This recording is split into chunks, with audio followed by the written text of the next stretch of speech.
All right, all right. Good evening, everyone. I hope you're doing well. I'm sorry I'm a little late, but it's a little past 7 o'clock Eastern Standard Time. It's a Monday night, so you know what that means. It's time for the Monday Message Recall, the opportunity we take to recap the sermon from this past Sunday at the Southside Church of Christ, Durham, North Carolina, 9:30 a.m. Eastern Standard Time every Sunday morning. You can catch us online or on premise. You can catch us online at either the Southside Church of Christ Durham Facebook page or the Southside Church of Christ Durham YouTube page or the Southside Everywhere page. And so we want you to come up into the room on tonight. You see, I'm rolling solo, but we're going to make it all good because y'all are going to be out here in the chat to help me to recap the sermon that was delivered on yesterday. I am John Merrill, like I said, the online minister of the Southside Everywhere campus, and I want to greet you to this conversation that we're going to have tonight as we recap the sermon from yesterday. All right, Sister Graham, good to have you here. And y'all know how we play, how we do this. We ask that if you took your notes on yesterday, if you have your notes, that you go ahead and drop the title of the sermon in the notes on yesterday as we do some of the housekeeping details. Y'all know we got some major things coming up. It's homecoming season. Y'all know homecoming, the first full weekend in October. Come out and be with us. We're going to kick it off on Saturday. We're going to have the Bless the Block activity starting at 11 a.m. Eastern Standard Time on that Saturday. So come and be a part of that. We're going to have music, entertainment, ministry information, food trucks galore. We're going to have a good time. It's just going to be time to celebrate as a community Southside's presence in Durham, North Carolina. So we hope that you come out and participate with that. We might have a few surprises in there, so it'll be fun for the whole family. And did I mention, I think it's free, so you could come in and bring as many people as you want to come and be part of the festivities. All right, Sister Pratt, good to see you. Sister Ware, always good to see you. Hope you're doing well. And then also, the next Sunday, it's going to be the homecoming kickoff. We're going to start early at 9:30 a.m. So you want to be there. I'm going to tell you right now, if you're there at 9 o'clock, you're late. If you're there at 9 o'clock, you're late. If you come there at 9:30, you might not have a seat. It's going to be standing room only. So come there, be early, and come be part of the festivities as we just celebrate the birthday of the Southside Church of Christ, Durham, North Carolina. All right, come on up in here. All right, Sister Graham is on there. I was trying to stretch a little bit. Sister Graham has dropped the name of the sermon that Brother Thomas preached yesterday. It's called In the Middle of It, from Ruth chapter 1, verses 1 through verse 14. And we're going to get down into it. And y'all know, y'all be praying for a brother because we got 14 verses we got to read because we always start off with the script and no lip. And so we're going to do that to set the atmosphere on tonight as we come up into the room. So y'all, if you got your text with me, let's go over there to Ruth. The chapter is 1, verses 1 through verse 14. And we'll go ahead and get the sermon text for tonight to set the context for the conversation. And it says, now it came to pass in the days the judges ruled that there was a famine in the land, and a certain man of Bethlehem, Judah, went to sojourn in the country of Moab, he and his wife and his 2 sons. And the name of the man was Elimelech, and the name of his wife was Naomi, and the name of his 2 sons, Mahlon and Chilion, Ephraimites of Bethlehem, Judah.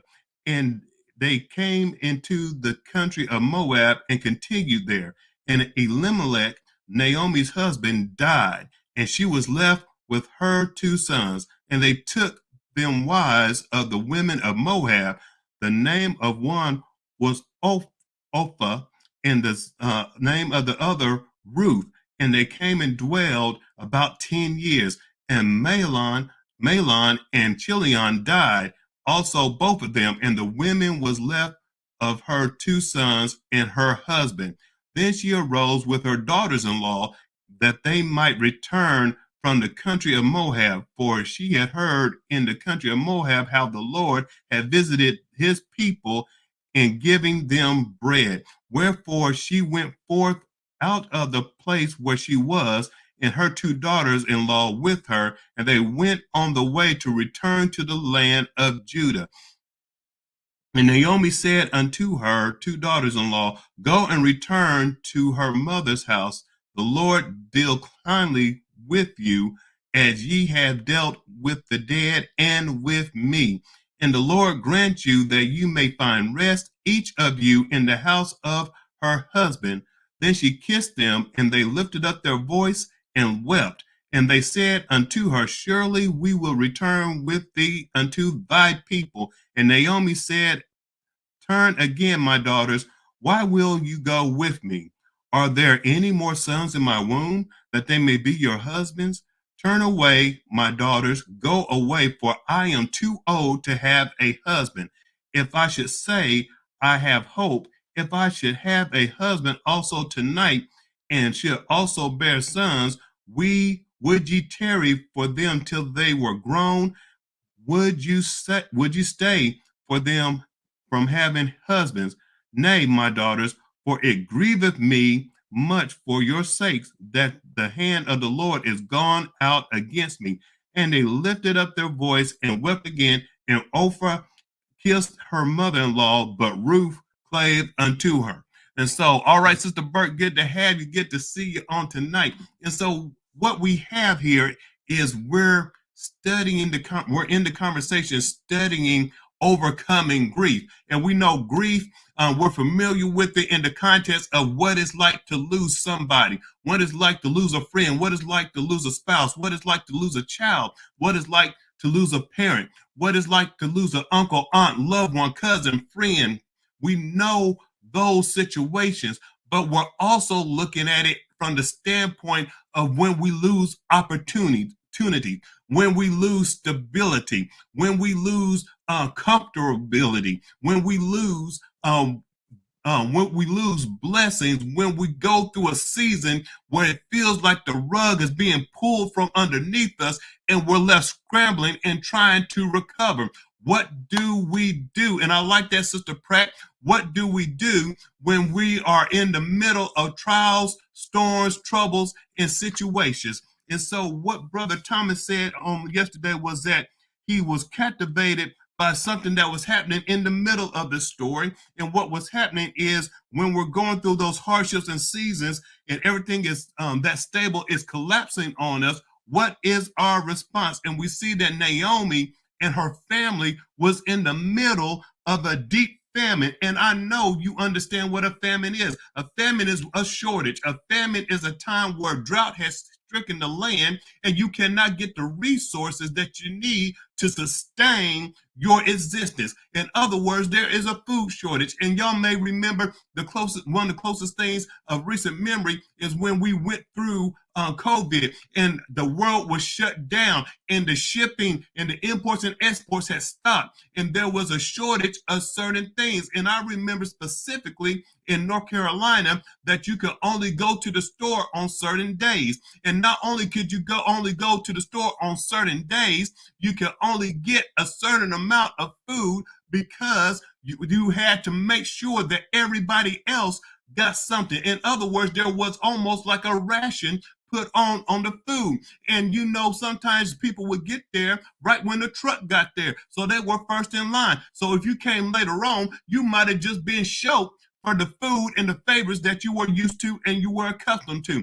But God provided for us. God kept us and he brought us out. And that's what we got to remember is that at the end of all things, that we got to roll with it. In the words of my in-laws, they say sometimes you just got to ride it out. And we were in a period where we had to ride it out. But here's what we're doing. We're looking at Naomi in family, and particularly her daughters-in-law reacting to what they were in the middle of. And we see that sometimes when you're in the middle of it, you're reaching a situation when what was bad has gotten worse, and what was worse has gotten to the worst. And what we experience here is not only did they leave their homeland, they were in a strange land, so to speak. Not only were they going through the famine, you see, but they also lost the provider. They lost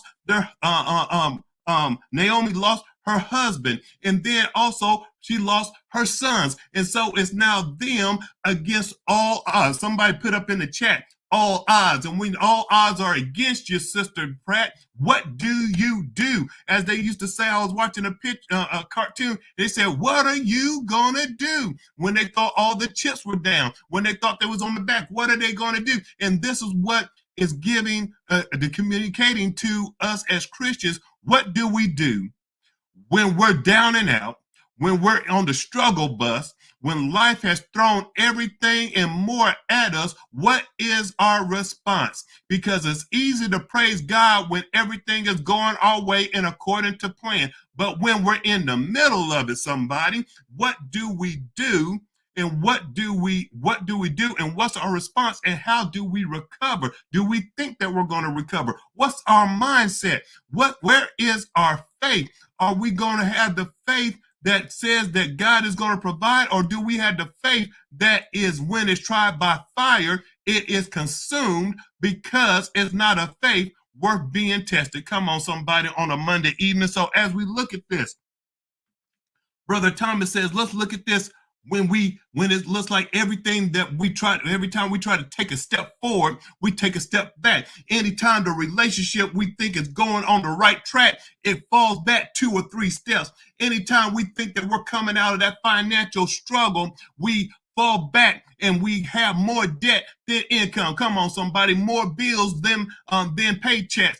More time and more bills than we have days in the month. Come on, somebody. And so we have that stacking up and building up. And so what do we do? What is our response? But what he wanted us to understand, that even when we're in the middle of it, have mercy, God has already worked it out. He's already setting a path back to what you said a little bit earlier, Sister Graham, redemption, bringing us back, restoring us, helping us, has a plan for us to recover. But do we have the faith to endure and persevere? And here's one thing that he said yesterday. He's like, although the middle is messy, the middle is not without meaning. And we have to understand that every mess, every struggle, every thing that we go through the middle of, or we're caught in the middle of, has a message that we should learn, and a lesson that we should glean from it, so that it can either encourage us or encourage others that may go through the future struggles that we are even having just now. And so as we can see, anything that we go through, God can ascribe a meaning to it. And even when things don't go according to plan, it means that we are dealing with it as it deals with us, but God has already dealt with it. We just have to get to the other side of it. So on this evening, Brother Thomas wanted to frame this in a different way, because we know we heard this preached by Brother Daniels, and Brother Daniels preached the paint off the walls on this thing, if you know what I mean. And he helped us out, and he gleaned a lot of information for it. But Brother Thomas wanted to look at it, and he was challenged by looking at it in a different way. And he wanted us to view it from the standpoint of a novel or a long, short story. He said that let's look at it as an introduction, or a play, so to speak. And you know how plays operate. When you have a play introduces characters that in an order of importance or order of reference, so that they can play out a certain role in the story.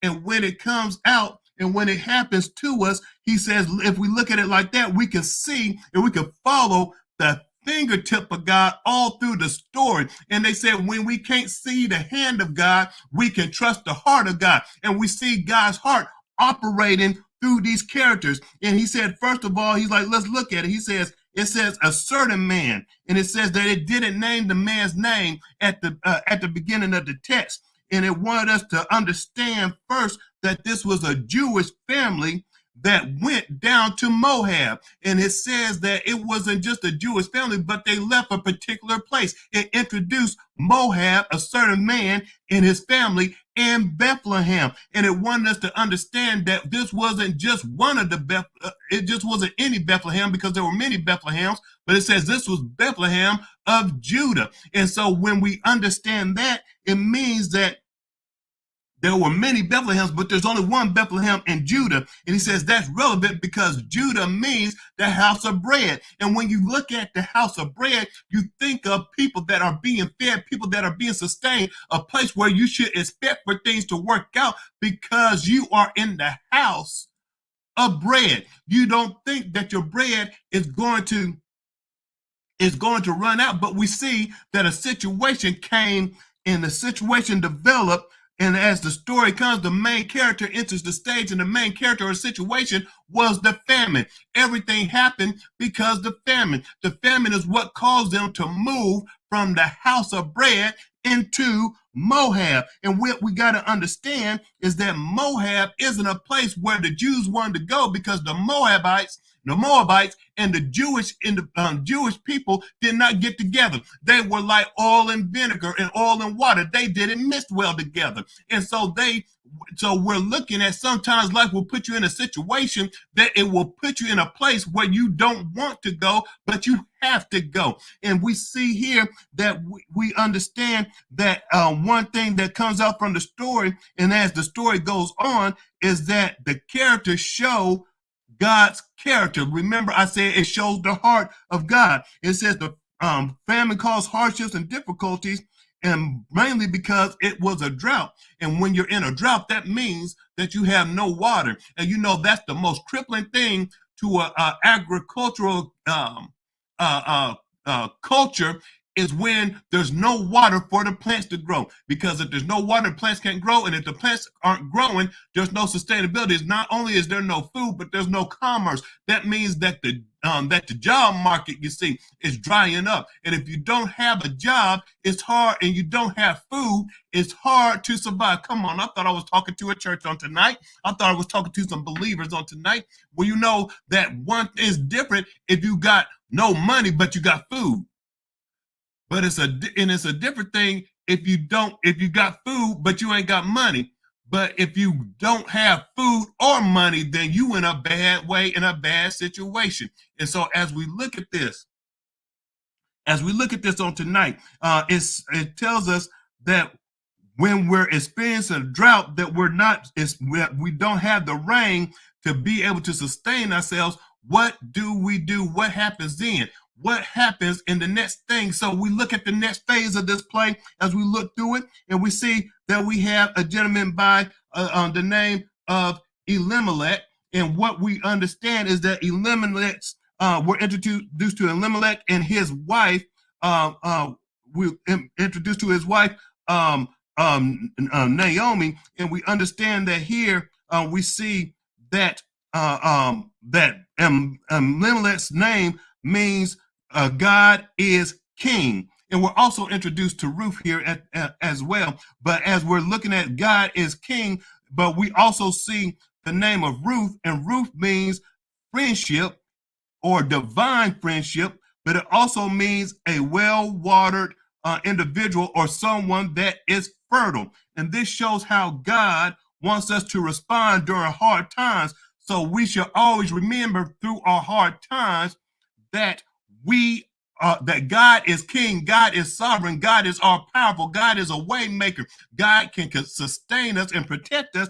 But we also have to remember that God will lead us to somebody that is well watered, that will cling to us, that will help us in our situation. So as we understand that even though we may be going through the rough times, does not mean that God is not going to provide us with resource to be able to make it through the situation. And so hardship should never cause us to give up on God, and so that we don't. And also we should have stopped declaring that God is king. No matter what we face, no matter how bad it is, we always have to remember that God is more powerful than whatever we're facing. And that's what gives us hope. That's what gives us strength. And that's what helps us to understand that we can make it through the other side. And if I could testify just here a little bit, if we go ahead and we look back and we get the 3 Hebrew boys that were put in a furnace that was made to burn 7 times hot. And they said, "O king, we are not careful in answering you in this matter. We know that our God is the true God and he is able to save us. But even if he don't, come on, we need some even if faith. Even if he don't save us, that does not mean that he is not able. It just means that he doesn't make that choice too. And so when they threw them in the fire, they were saved, and God sustained them, right? And the same thing, when I was facing my illness, I had to remember, no matter how bad the doctor said it was, I had to remember that God was still able, that God was able to heal and help me to recover. And so as we look at this, as we move forward, we see that God is God is king, and God will make sure that we're well watered. And so we see that at the beginning of the struggle, we see that God is king, but at the end of the struggle, we see that God will provide somebody well watered. But what do you do in the middle of it? And so what Brother Thomas was, he said he wanted to break down these three things as we come up on our time here. He says, just because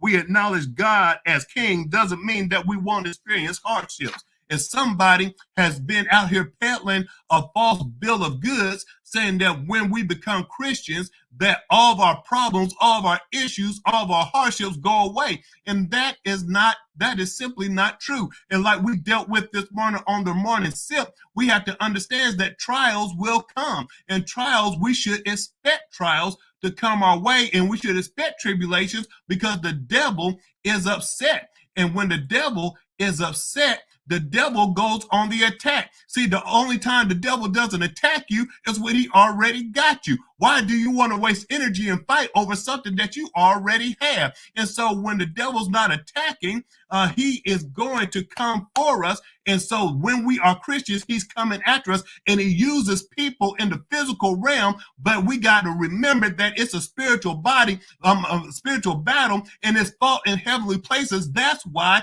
we got to stay connected to Jesus Christ, because Jesus is able to fight in the spiritual realm, so we can get some relief over here and we can make it back to heaven, that is our home. And so we have to understand that we cannot get so frustrated with the situation that we make a permanent decision in a temporary circumstance. As they say, troubles don't last always. We always like to quote, weeping may endure for a night, but joy cometh in the morning. But we have to remember that we have to persevere through the night so we can see the morning to experience our joy. And so we have to persevere through our hardships so that we can get to the rejoicing and the joy that lies afterwards. And so as we look here, we see the two sons introduced, and we see first of all, before I go there, it says that they were Naomi and her husband were Ephraimites, which means that they were fruitful. It's like, just because we got to understand, just because we're productive and fruitful with resources doesn't mean that those resources can't be touched by hardship. Come on now. How many of us have been the top person at our job? We've been the top performer. We've been the person that everybody goes to get things done. And then lo and behold, we get the pink slip because the company has to have a massive layoff. There's not that they didn't appreciate our service, but our hardship came. Come on, somebody. It doesn't mean that if we are the healthiest person and walking around, exercise, eating right, and doing things like that, doesn't mean that we can't get sick. Doesn't mean that we can't suffer through moments of illness. It doesn't mean if we are a good couple together that there won't be tests and trials and tribulations and rough spots where communication and even the relationship and the bond might be tried and tested. And so that's why we have to cling to God in all situations, because it doesn't mean just because we're Christians and we're a child of God doesn't mean that we're going to get a free pass in this life. All right, I got 2 minutes to try to wrap this up, so let's get to point number 2 real quick. It says that we don't have to be wrong in order for things to go bad.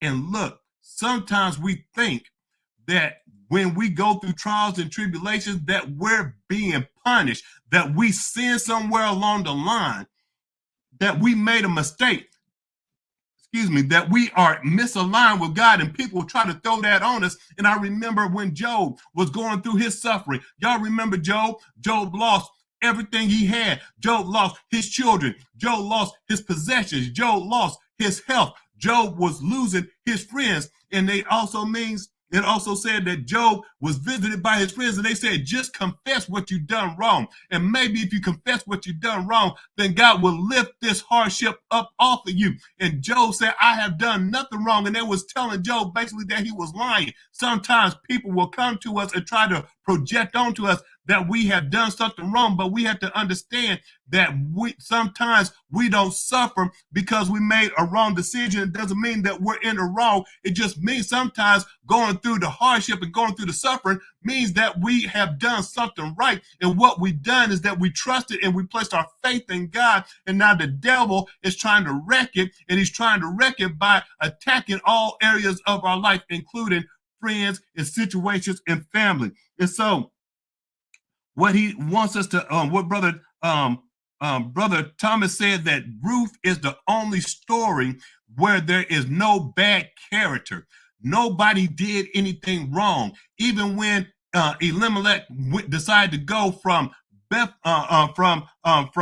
Judah to down to Moab, that wasn't a sign of misled faith. It was a father who was trying to do what was best for his family to go and find some food so they could be sustained. It wasn't a wrong decision. It wasn't that anybody sinned. And just because something bad happens to it doesn't mean that we are sin. It doesn't mean that we've done anything wrong. It just means that we're fighting in a spiritual warfare and that we're under attack. And so Brother Thomas wanted us to have a mindset, a fortified mind, and don't let other people speak ill in our life and cause us to question ourselves or our faith when we have examined ourselves and we know that we haven't done anything to bring the suffering to us. It's just a test. Somebody put in the chat, it's just a test, because without a test, you can't have a testimony. And let me hurry up because I'm over time. I got to go ahead and wrap this thing up. I didn't kept y'all too long. And I know y'all got to go and eat. And so he says the third point that he wanted us to understand,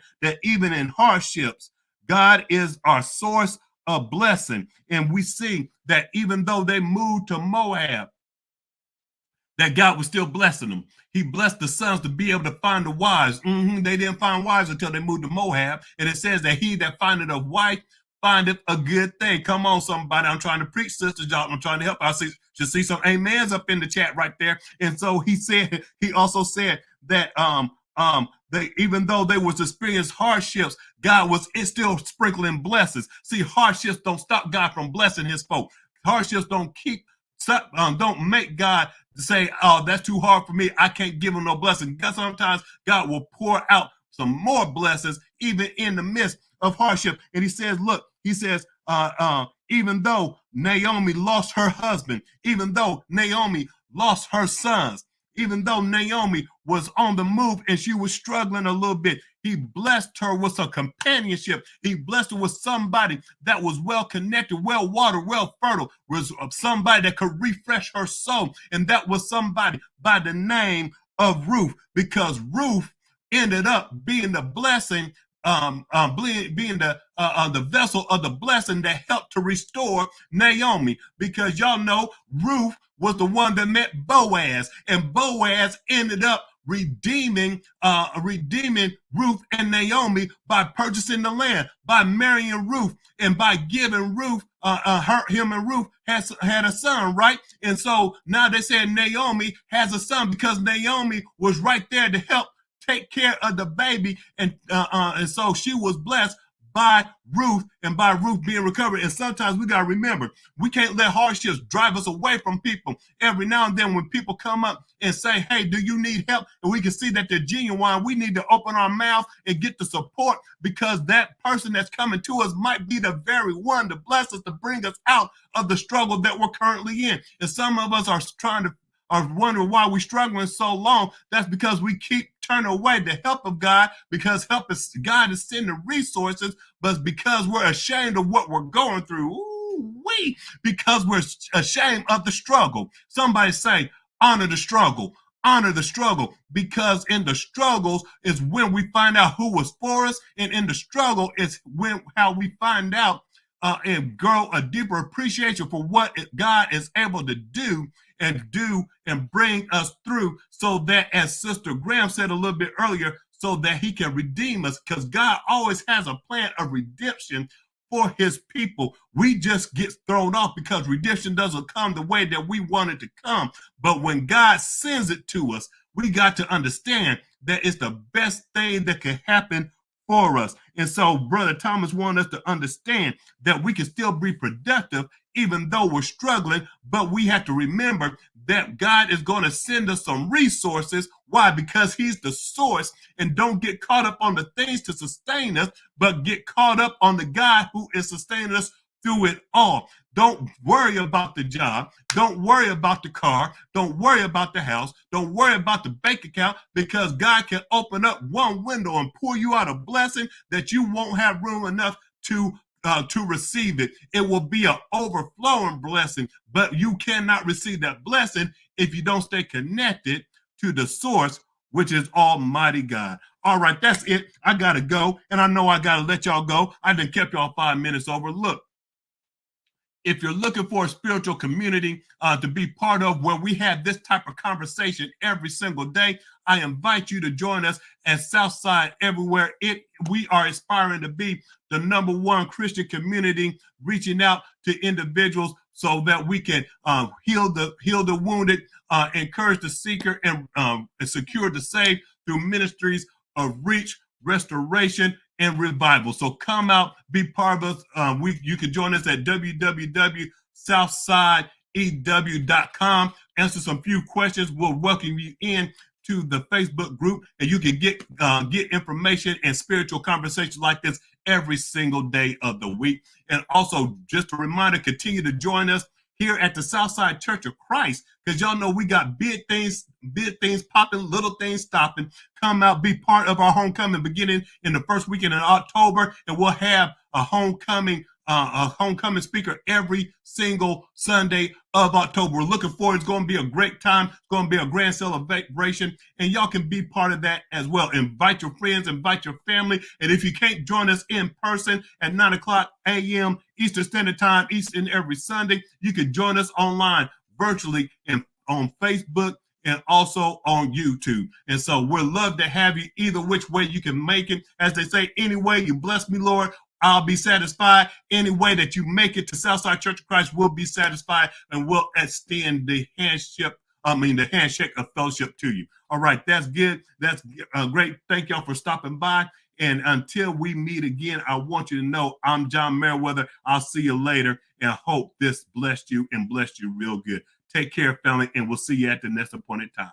Bye-bye for now.